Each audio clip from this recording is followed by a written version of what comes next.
अवां ॾिसी रहिया आहियो KTV वर्ल्ड ऑफ न्यूज़ यानी ख़बरुनि जी दुनिया। ॾिठो वञे त हिन मुआशिरे में के घटि माण्हू ई हूंदा जेकी इंसानियत जी ख़िदमत ते यकीन रखनि था ऐं पंहिंजी ज़िंदगी इंसानियत जी ख़िदमत खे ई अर्पे छॾनि था। अहिड़नि ई अमल इंसाननि में शुमार थींदड़ खैरपुर ज़िले जो डिस्ट्रिक्ट हेल्थ ऑफिसर डॉक्टर तस्लीम अख्तर खमीसाणी बि आहे। वधीक ॾिसूं था सजाद हुसैन शर जी हिन रिपोर्ट में।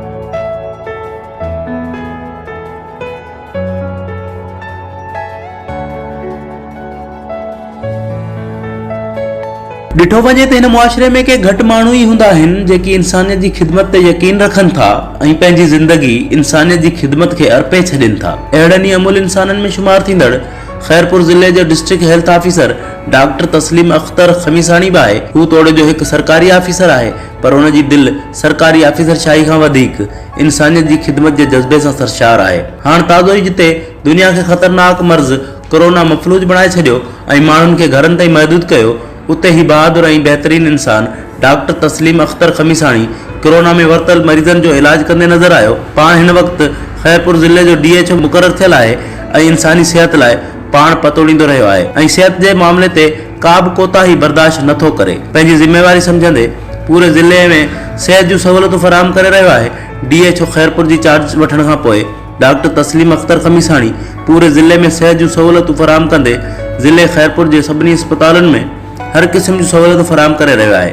ज़िले जे अस्पतालुनि में औरतुनि जी बीमारियुनि लाइ माहिर डॉक्टरियाणियूं मुक़रर कराइण सां गॾु नंढनि ॿारनि जे सिहत लाइ न्यूट्रिशन प्रोग्राम शुरू कराया विया आहिनि, जिन तहत ॿारनि खे खाद खुराक फराहम कई वञे थी ऐं अस्पतालुनि में जदीद मशीनरी आणे मरीज़नि जो इलाज कयो वञे थो।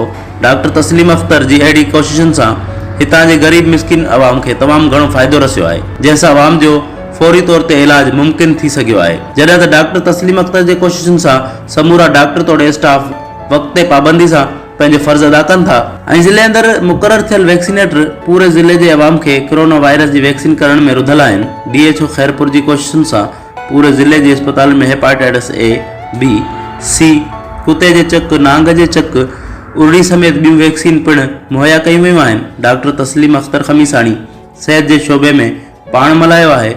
जेकॾहिं पूरी सिंध में डॉक्टर तस्लीम अख्तर जहिड़ा डॉक्टर हुजनि त अस्पतालुनि में सिहत जूं समूरियूं सहूलियतूं मुयसर थी सघनि थियूं। Report Sajjad Hussain sir, Khairpur मीरस।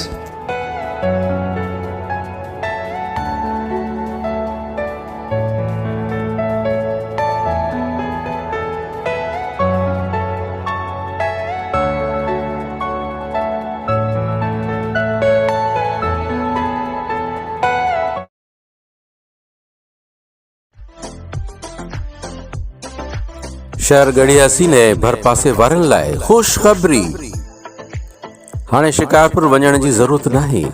शहर गड़ियासी में अची वियो जानी इको साउंड। जीअं त असांजे सिस्टम में 48M जापानी मिक्सर, स्ट्रीट लाइट कंप्लीट मौजूद आहे। शादी, सालगिरह, महफ़िल मौसीकी, वाइज़, मजलिसुनि ऐं रैलियुनि वग़ैरह में असांजूं ख़िदमतूं हासिल कंदा। ऐं हा, इको साउंड सिस्टम जी चार्जिस मुनासिब आहे। Proprietor Jani Memon. Phone number 03033313248।